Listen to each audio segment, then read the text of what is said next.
நீங்கள் பார்த்துக் கொண்டிருப்பது AJK டிவியின் புதுவை மாலை. வணக்கம்.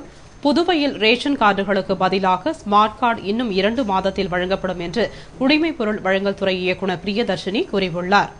இது தொடர்பாக குடிமைப் பொருள் வழங்கல் துறை இயக்குநர் பிரியதர்ஷினி கூறுகையில், புதுவையில் ரேஷன் கார்டுகளுக்கு பதிலாக ஸ்மார்ட் கார்டு மற்றும் ஆதார் அடையாள அட்டை வழங்குவதற்காக கைரேகை பதிவு செய்தல், போட்டோ எடுத்தல் உள்ளிட்ட பணிகள் தீவிரமாக நடைபெற்று வருகிறது. இதற்காக 23 தொகுதிகளில் அமைக்கப்பட்ட 23 முகாம்கள் மூலம் இதுவரை 40,000 பேர் பதிவு செய்துள்ளனர். மேலும் புதியதாக ரேஷன் கார்டு பெறுவதற்காக கடந்த பிப்ரவரி மாதம் வரை 7,000 பேர் விண்ணப்பித்துள்ளனர். இவர்களில் 4,500 பேர் மட்டுமே தகுதி உள்ளவர்கள் என கண்டறியப்பட்டுள்ளது. அவர்களுக்கு ரேஷன் கார்டு தயாராகிவிட்டது. ஆனால் அவர்கள் அந்த கார்டுகளை பெற முடியாது. குடிமைப் பொருள் அலுவலகத்திற்கு வந்து தங்கள் கார்டுக்குரிய எண்ணை மட்டும் பெற்றுக்கொண்டு ஏற்கனவே வழங்கப்பட்ட டோக்கனுடன் ஸ்மார்ட் கார்டு முகாமிற்கு சென்று பதிவு செய்து கொள்ளலாம். எஞ்சிய 2,500 பேர் உரிய ஆதாரம் கொடுத்தால் மட்டுமே ரேஷன் கார்டு தயார் செய்யப்படும். இது தவிர புதிதாக விண்ணப்பங்கள் பெறும் பணியும் நடந்து வருகிறது. மேலும் சிறப்பு முகாம் பணிகளை இன்னும் 2 மாதத்திற்குள் முடித்து ஸ்மார்ட் கார்டு வழங்க ஏற்பாடு செய்து வருகிறோம் என்று கூறினார். புதுவையில் ஹட்கோ மூலம் ஆதி திராவிட மக்களுக்கு கட்டப்பட்டு வரும் அடுக்குமாடி குடியிருப்புகளை அமைச்சர் கந்தசாமி நேரில் சென்று பார்வையிட்டார். புதுவை கோர்க்காடு, கரிக்கலாம்பாக்கம், வம்பாபேட், கிருமாம்பாக்கம்பேட், குடியிருப்பு பாளையம், கரையாம்புத்தூர் சாலை ஆகிய பகுதிகளில் ஆதி திராவிட மக்களுக்காக ஹட்கோ சார்பில் அடுக்குமாடி குடியிருப்பு வீடுகள் கட்டப்பட்டு வருகின்றன. இந்நிலையில் பணிகள் நடைபெற்று வரும் பகுதிகளுக்கு அமைச்சர் கந்தசாமி நேரில் சென்று பார்வையிட்டு ஆய்வு செய்தார். மேலும் பணிகளை விரைந்து முடிக்க வேண்டும் என்று துரிதப்படுத்தினார். அப்பொழுது சட்டமன்ற உறுப்பினர் ராஜாராமன், முன்னாள் சட்டமன்ற உறுப்பினர் நீலகங்காதரன், கவுன்சிலர் ரவி மற்றும் பலர் உடனிருந்தனர். சட்டசபை தேர்தலில் விதிமுறைகளை மீறி மதுபானங்களை பதுக்கியதாக 46 வழக்குகள் பதிவு செய்யப்பட்டு 5 லட்சம் ரூபாய் அபராதமாக வசூலிக்கப்பட்டது. மேலும் 23 லட்சம் கூடுதலாக வருமானம் கிடைத்துள்ளது. புதுவையில் சட்டசபை தேர்தல் அறிவிக்கப்பட்டதும் தேர்தல் நன்னடத்தை விதிகள் அமலுக்கு வந்தன. அதில் மாவட்ட தேர்தல் அதிகாரி ராகேஷ் சந்திரா உத்தரவின்படி கலால்துறையினர் ரோந்து சென்று மது கடத்தலை கண்காணித்தனர். மேலும் வாக்குப்பதிவுக்கு 3 நாட்கள் முன் சாராய மது கடைக்கு சீல் வைத்தனர். இதனையும் மீறி தேர்தல் காலமான மார்ச் 1 முதல் ஏப்ரல் 13ஆம் தேதி வரை கலால்துறை மூலம் பதிவு செய்யப்பட்ட மதுபானம் பதுக்கியதற்கான 46 வழக்குகளில் 42 வழக்குகள் குற்றம் ஒப்புக்கொள்ளப்பட்டு 4,95,000 ரூபாய் அபராதம் விதித்து வசூலிக்கப்பட்டது. மேலும் லட்சக்கணக்கில் மதுபானம் பதுக்கியதாக 4 பெரிய வழக்குகள் பதிவு செய்யப்பட்டு விசாரணை நடத்த நீதிமன்றத்திற்கு அனுப்பி வைக்கப்பட்டது. மேலும் மது பாட்டில்கள் பறிமுதல் செய்தது போன்றவைகளில் தேர்தல் கால நடவடிக்கை மூலம் அரசுக்கு கூடுதலாக 23 லட்சம் வருவாய் கலால்துறை மூலம் ஈட்டியுள்ளதாக தகவல்கள் கூறுகின்றன.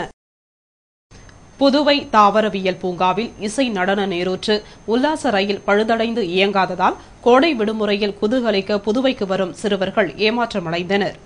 புதுவை சிறார்களின் பொழுதுபோக்கில் தாவரவியல் பூங்காவிற்கு தனி சிறப்பு உண்டு. இங்கு இசை நடன ஊற்று, உல்லாச ரயில், அரிய வகை மரம் செடிகளை சிறுவர் முதல் பெரியவர்கள் வரை அனைவரும் கண்டு ரசிப்பது வழக்கம். மேலும் கோடை காலங்களில் உல்லாச ரயிலில் பயணிக்க சிறுவர்கள் அலைமோதுவர். இது தவிர சனி மற்றும் ஞாயிற்றுக்கிழமைகளில் இசை நடன ஊற்றின் அழகை ரசிக்க மக்கள் ஆர்வம் காட்டுவர். ஆனால் சமீபத்தில் பெய்த சூறாவளி மழையால் மரங்கள் முறிந்து நடன நீரூற்று மீது விழுந்ததால் சேதமடைந்தது. இதனால் நடன நீரூற்றின் சேவையும் முடங்கியது. எனவே தற்பொழுது கோடை விடுமுறை விடப்பட்டதால் சிறுவர் சிறுமிகள் தாவரவியல் பூங்காவிற்கு படையெடுத்த வண்ணம் உள்ளனர். ஆவலாக வந்தவர்கள் உல்லாச ரயில் இசை நடன நீரூற்று இயங்காததால் ஏமாற்றமடைந்து செல்கின்றனர். அமலாக்க பிரிவு அதிகாரிகள் புதுவை ஆளுநர் இக்பால் சிங்கிடம் அசன் அலி பாஸ்போர்ட் விவகாரம் தொடர்பாக விசாரணை நடத்தினர். அசன் அலிக்கு பாஸ்போர்ட் வழங்குவதற்கு புதுவை ஆளுநர் இக்பால் சிங் பரிந்துரை செய்தது தொடர்பாக விசாரணை செய்வதற்கு அமலாக்க பிரிவினர் புதுவை வந்தனர்.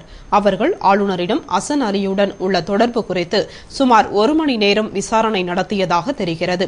விசாரணை முடிந்ததும் அவர்கள் ஆளுநர் மாளிகையில் இருந்து வெளியே சென்றனர்.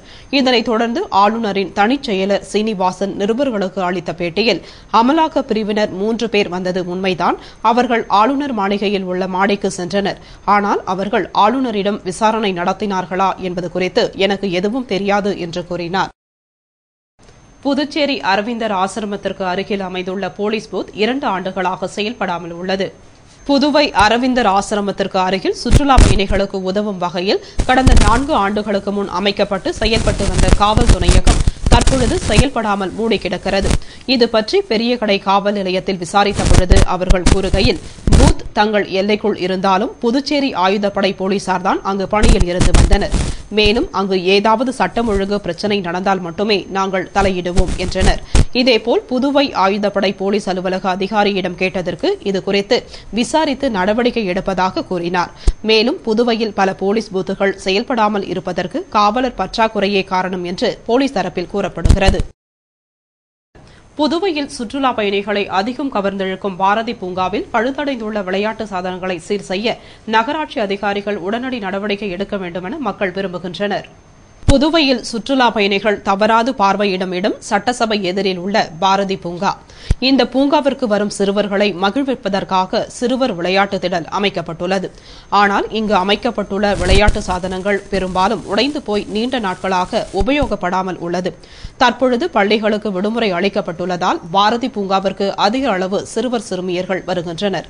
அவர்கள் ஆர்வத்துடன் விளையாட செல்லும் பொழுது பழுதடைந்துள்ள விளையாட்டு சாதனங்களை பார்த்து ஏமாற்றம் அடைகின்றனர். எனவே பாரதி பூங்காவில் உள்ள விளையாட்டு திடலை சீரமைத்து பழுதடைந்த விளையாட்டு சாதனங்களை புதுப்பிக்க நகராட்சி அதிகாரிகள் உடனடியாக நடவடிக்கை எடுக்க வேண்டும் என்று மக்கள் விரும்புகின்றனர். புதுவை இந்திரா காந்தி மருத்துவக் கல்லூரி மற்றும் ஆராய்ச்சி நிறுவனத்தில் மருத்துவ சேவையில் நுகர்வோர் பாதுகாப்பு என்ற தலைப்பில் கருத்தரங்கு நடைபெற்றது. புதுவை கதிர்காமம் இந்திரா காந்தி மருத்துவக் கல்லூரி மற்றும் ஆராய்ச்சி நிறுவனத்தில் இந்திய நிறுவனத்தின் பொது நிர்வாகத்துறை புதுவை கிளை சார்பில் மருத்துவ சேவையில் நுகர்வோர் பாதுகாப்பு என்ற தலைப்பில் கருத்தரங்கு நடைபெற்றது. நிகழ்ச்சியை கல்லூரியின் இயக்குநர் ஜெயக்குமார் துவக்கி வைத்தார். இந்திய நிறுவனத்தின் பொது நிர்வாகத்துறை பேராசிரியர் பிரணாப் பானர்ஜி சிறப்பு உரையினையும், தலைமை பேராசிரியர்கள் சுரேஷ் மிஸ்ரா, சப்னா சந்தா, தலைவர் தனபால் ஆகியோர் தலைமை உரையினையும் வழங்கினர். முன்னதாக செயலாளர் ஜா வரவேற்று பேசினார். இதில் பேராசிரியர்கள் மற்றும் மாணவ மாணவியர்கள் கலந்து கொண்டனர்.